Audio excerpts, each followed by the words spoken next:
Alright guys, so I think it's been clear for a long time now that the reason our government was able to pass a ban on TikTok or a forced sale with the threat of a ban on TikTok really has nothing to do with national security and is much more so about the proliferation of content that is critical of Israel. Now, most of the time, when you say something like that, you're going to be branded as a conspiracy theorist. But here I have for you guys Mitt Romney sitting down with Antony Blinken to basically openly admit that, yes, the main reason we're banning TikTok is because it has too much content that is sympathetic to the Palestinians who are being slaughtered by the government of Israel with the full backing and complicity of the U.S. government. So let's just go ahead and watch this clip, and then I got some more for you guys in terms of censorship, not only here in the United States, but also in Israel as well, where they've just banned Al Jazeera from operating. So let's jump into this clip. Why has the PR been so awful? I know that's not your area of expertise, but you have to have some thoughts on that, which is, I mean, as you said, why has Hamas disappeared in terms of public perception? An offer is on the table to have a ceasefire, and yet the world is screaming about Israel. It's like, why aren't they screaming about Hamas? Accept the ceasefire, bring home the hostages. Instead, it's all the other way around. I mean, I don't know if this was like a couple days ago or if this was after what just unfolded, but just to make everything explicitly clear for everybody, for months now, Hamas has been accepting of an offer to return all of the hostages to Israel in exchange for a permanent end to the war. It's been Israel that has been blocking that. And just a couple of days ago, Hamas once again accepted the ceasefire deal that was on the table. And I guess Mitt Romney just had like a blackout and forgot the part where Israel responded to that by rejecting the ceasefire that was on the table and then invading Rafah. I guess he missed that part of it, but he continues here. I mean, typically the Israelis are good at PR. What's happened here? How have they and we been so ineffective at communicating the realities there and our point of view? How this narrative has evolved? Yeah, it's a great question. I don't have a good answer to that. One can speculate about what some of the causes might be.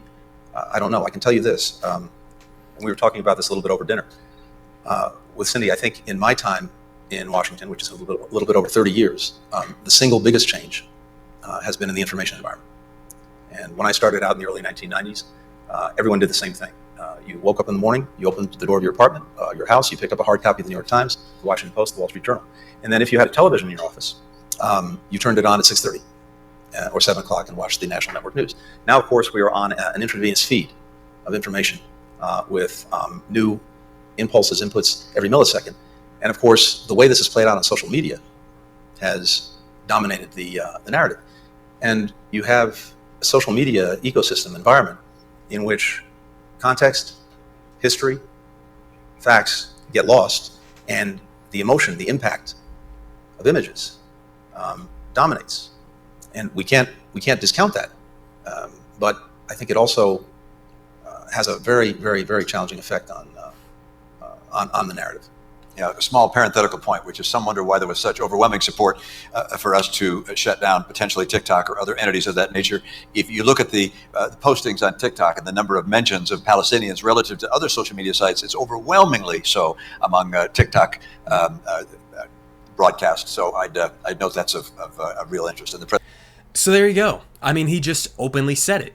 Okay? He takes issue with the fact that there is more mention of Palestinians on TikTok relative to other social media platforms.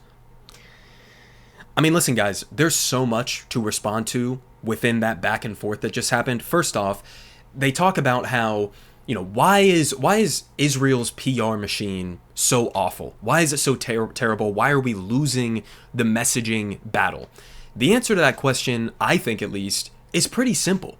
Okay, Israeli society right now is in a full-blown, mass hysteria in the aftermath of October 7th. They're having what is basically like an on-steroid version of what happened in the United States of America after 9/11, and then we use that as a justification to go and invade a bunch of countries and do the war on terror and kill hundreds of thousands of people.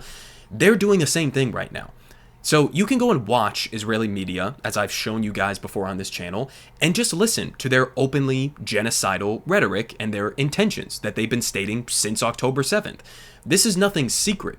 This is the culture This is the society that is in place right now in Israel. I'm not trying to just paint a broad brush. I'm basing this off of the statements I see coming out of Israel and also the polling data. You know, believe it or not, the polling data shows, even though many Israelis despise Netanyahu, the overwhelming majority, I think it's over 94% at this point, think that the IDF has either done the right amount of destruction and violence in Gaza, or that they haven't done enough.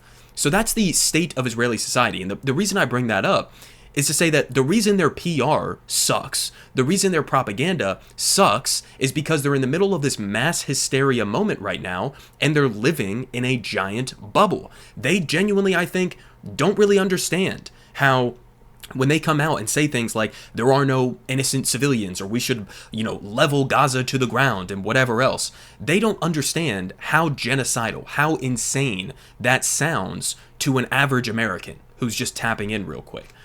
And so I think that's the answer to that initial question. Now, again, there's a bunch more that was leveled in that. You had Antony Blinken here describing the good old days where instead of having social media or the internet or whatever else, you would just walk to your doorstep, you would pick up a copy of the New York Times, maybe you go back on the TV and you watch CNN or ABC or whatever else.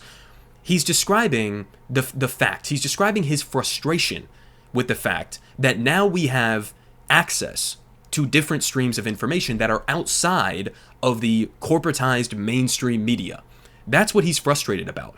And it's especially ironic to bring up the New York Times as your example, given how god-awful their coverage has been throughout the last 6-7 months. I mean, this is a publication that published that Screams Without Words piece that was just widely discredited and debunked.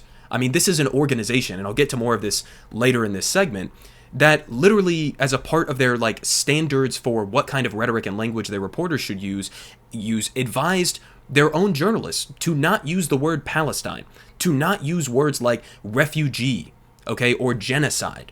This is the organization we're talking about. This is the organization that Antony Blinken is hearkening back to the good old days about.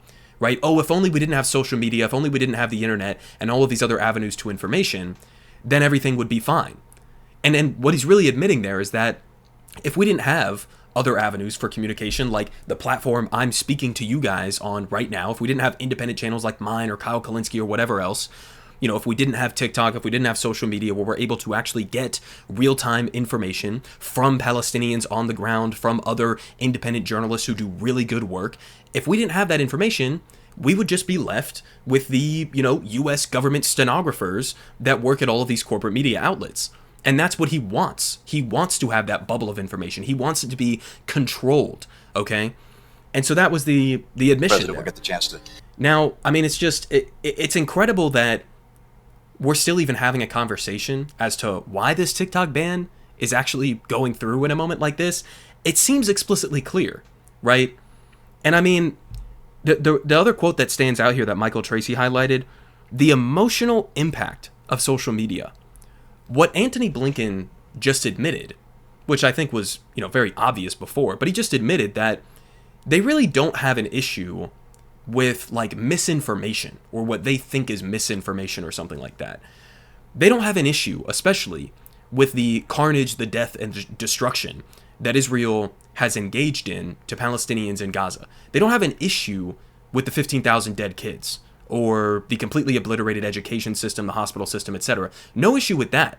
What they have an issue with is that on social media, we are getting these images, these videos, these testimonies in real time on our feed without it going through, the funnel of the mainstream media to be filtered out and given vague context so that nobody really understands what's going on. We get the direct information, the direct videos and images of what Israel is doing in Gaza.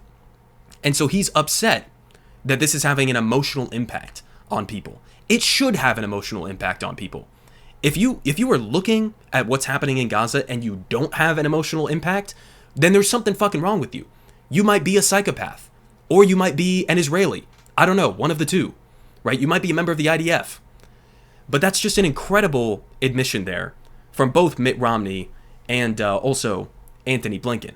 Now, this is not the first time we've heard shit like this. There was another thing that just came out from The Intercept recently. Representative Mike Lawler from New York told attendees at this event that he was at that the student protests were exactly why we included the TikTok bill in the foreign supplemental aid package, because you see how these kids are being manipulated by certain groups or entities or countries to foment hate on their behalf and really create a hostile environment here in the US. I mean, again, open admissions here. There was other ones like, Nikki Haley said that, I think this was actually in one of the GOP debates. She actually said, like, every minute that you spend on TikTok, you get 17% more anti-Semitic, right?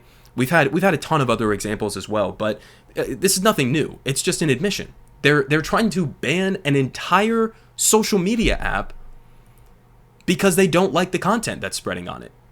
If that's not a violation of the First Amendment, then I don't know what is. And I'll link this article down below, because it gives a good breakdown of the back and forth arguments that are currently happening. We have TikTok that is now suing the U.S. government, saying that this potential ban violates the First Amendment. And I read through this entire article. I can't really find anything to disagree with from TikTok's perspective here.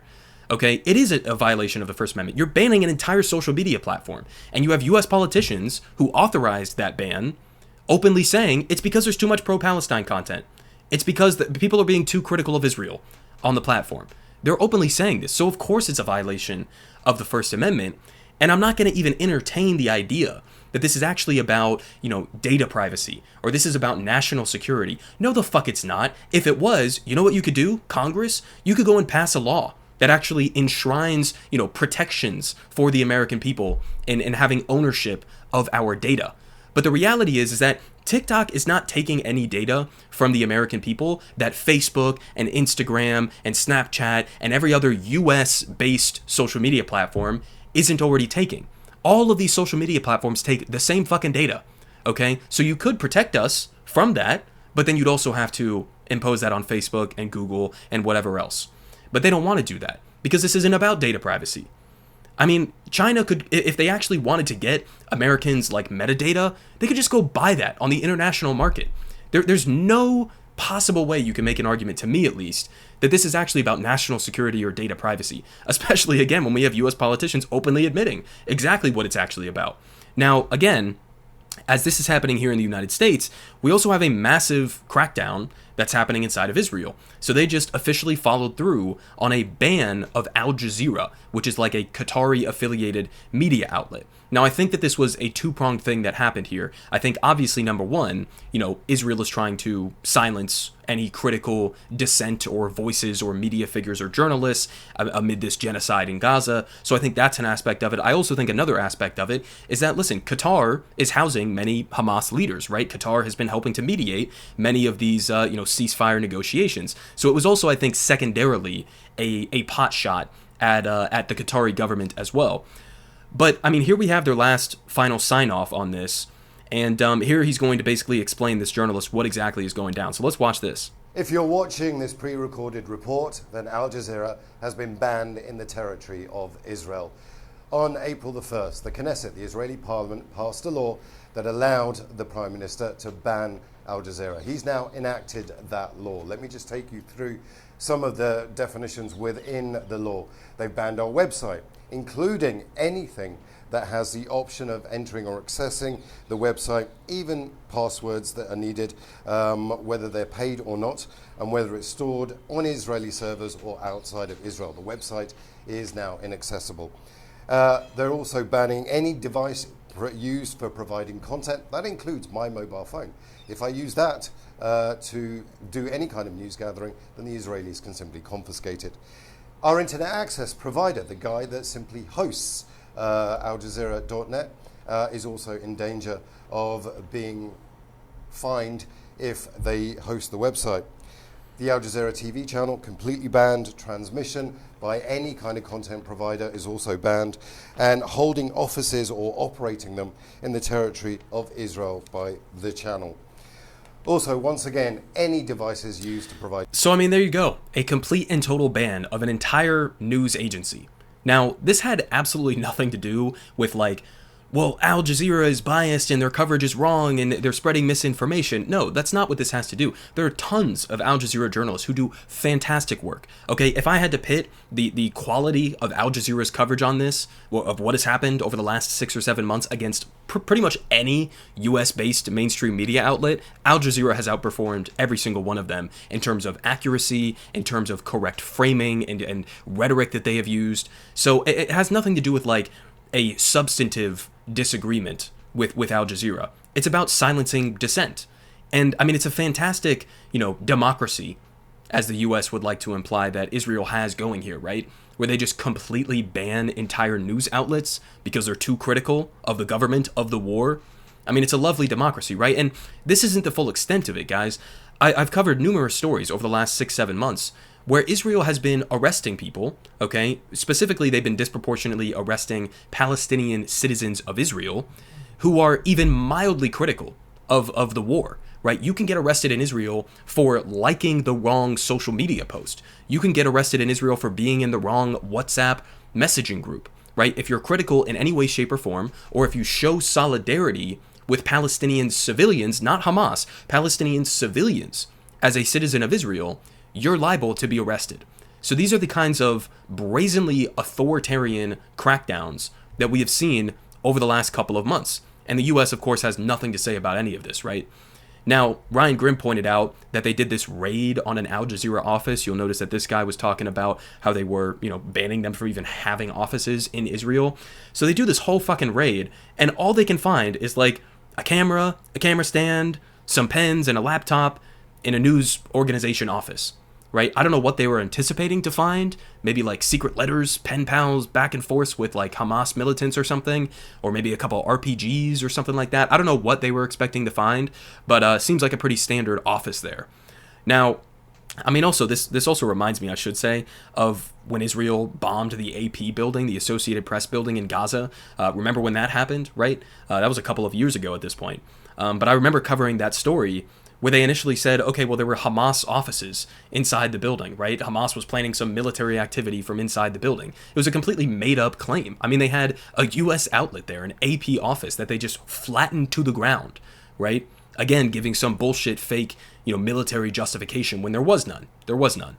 Now, it should also be pointed out here, as noted by Asal Rod, that the fact that Israel banned Al Jazeera hours before beginning its assault on Rafah, it's not a coincidence. After everything we've seen in the last 7 months, imagine what they'll do when no one is watching. And this has been the case for a long time, guys. I mean, I remind you guys all the time of this, but pretty much all of the images that we're getting directly out of Gaza are from Palestinian journalists who are, doing the bravest thing imaginable and trying to report the truth directly from on the ground. And, this comes also at the same time that this has been one of the most deadly, if not the deadliest, conflicts in terms of the amount of journalists that have been killed in history, right? It's pointed out here by Yusuf Mudayer. Netanyahu has killed a record number of journalists in Gaza, called for a mass crackdown on U.S. campus protests, and now shut down a news network, Al Jazeera. He really wants to lead the world in opposing free speech and a free press, and he's 100% correct there. Now, part of the reason why I think they're banning Al Jazeera is because of coverage like this. I mean, here is an Al Jazeera journalist who's trying to report from on the ground and, describing how bloody the attacks are on Rafah. So let's go ahead and watch a little bit of this clip here. So while the focus may be the Rafah border crossing, there's also a great deal of focus on strikes that have been hitting the Gaza Strip throughout the day. And you have an update on injuries and death toll.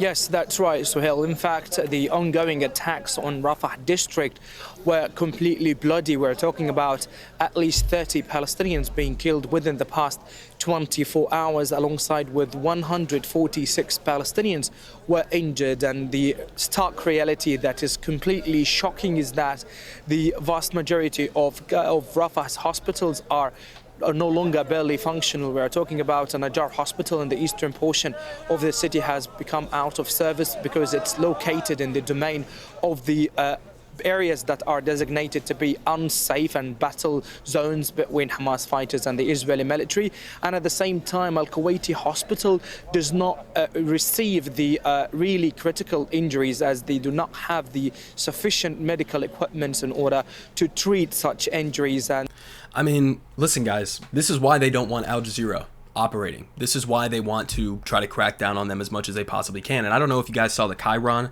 down here, but this is also notable. At least 31 children have died of malnutrition and dehydration due to the blockade. 31 children dying from dehydration and malnutrition, which is entirely artificial and man-made because of Israel's blockade. Now, I'll finish off with this because this nearly gave me a massive stroke. So, we've obviously been talking about the crackdowns on Columbia University campus and many other college campuses as well, but specifically at Columbia, given their history of having occupations and sit-ins and protests for the Vietnam War and South African apartheid, etc. And they had this massive police presence on campus, arrested hundreds and hundreds of students, broke up this encampment, and actually just today canceled their commencement speech. And Columbia University, all right, in the middle of this massive crackdown on their own students, has the authority to grant Pulitzer Prizes, right? Some of the highest level awards in journalism that a person can get, or an organization can get in this case. And Columbia University gave the Pulitzer Prize in international reporting, specifically in relation to Israel and Gaza, to the New York Times.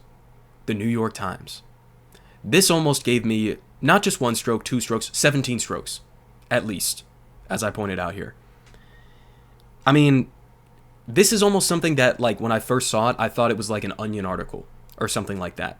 Columbia University, given what we've seen over the last couple of weeks at this university, giving a Pulitzer Prize for Israel-Gaza coverage to the New York Times, right? No consideration for any of the dozens of Palestinian journalists who have been killed by Israel as a result of their offensive. No consideration for them.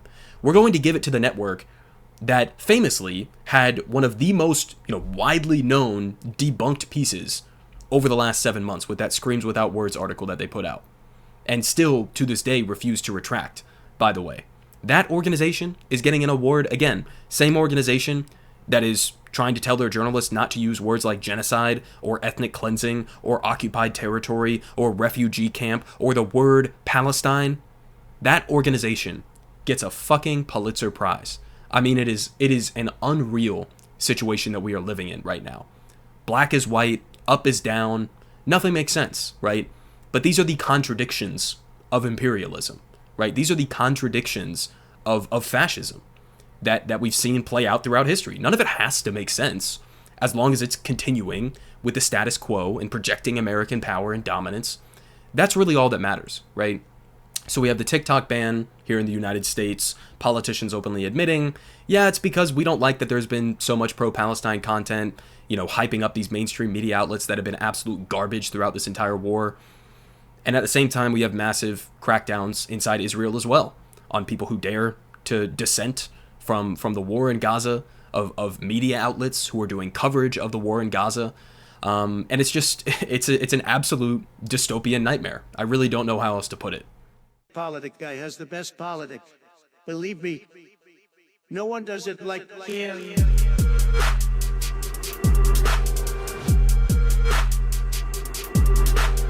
Believe me, everyone is saying